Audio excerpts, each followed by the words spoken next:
هلو، ازيكم؟ جايبه لكم النهارده معايا ريفيو عن روج حلو قوي. لابستيك جديد من ايفن اسمه هيدراماتيك مات لابستيك. هو روج مات من غير اي لمعه خالص، بس كمان بقى في هايلورونيك. الجزء الابيض اللي موجود في الليبستيك ده هو ده جزء من اول الروج لاخره، ده كله هايلورونيك. هايلورونيك للترطيب للشفايف، وكمان عشان يديها شكل فوليوم اعلى وترطيب كتير. طبعا موجود بطول الروج كله، مش في الاول بس. الروج ناعم جدا، وحتى لو شفايفك مشققه برضو هيديكي شكل تحفه على الشفايف، ومش هيبين ان الشفايف ناشفه او مشققه او اي حاجه.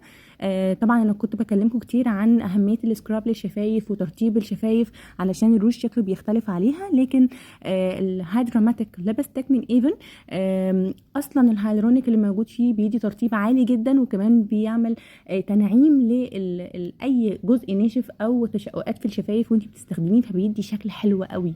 بجد ناعم قوي على الشفايف، واصلا وانا بستخدمه حتى على ايدي من قبل ما اجربه على شفايفي هو ناعم جدا.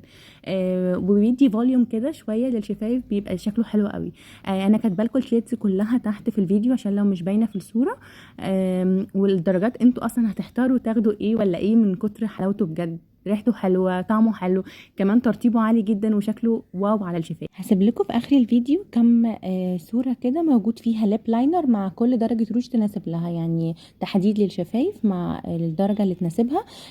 الليب لاينر بيخلي شكل الروج خطير اكتر في اي ليبستيك هتجربيه اصلا.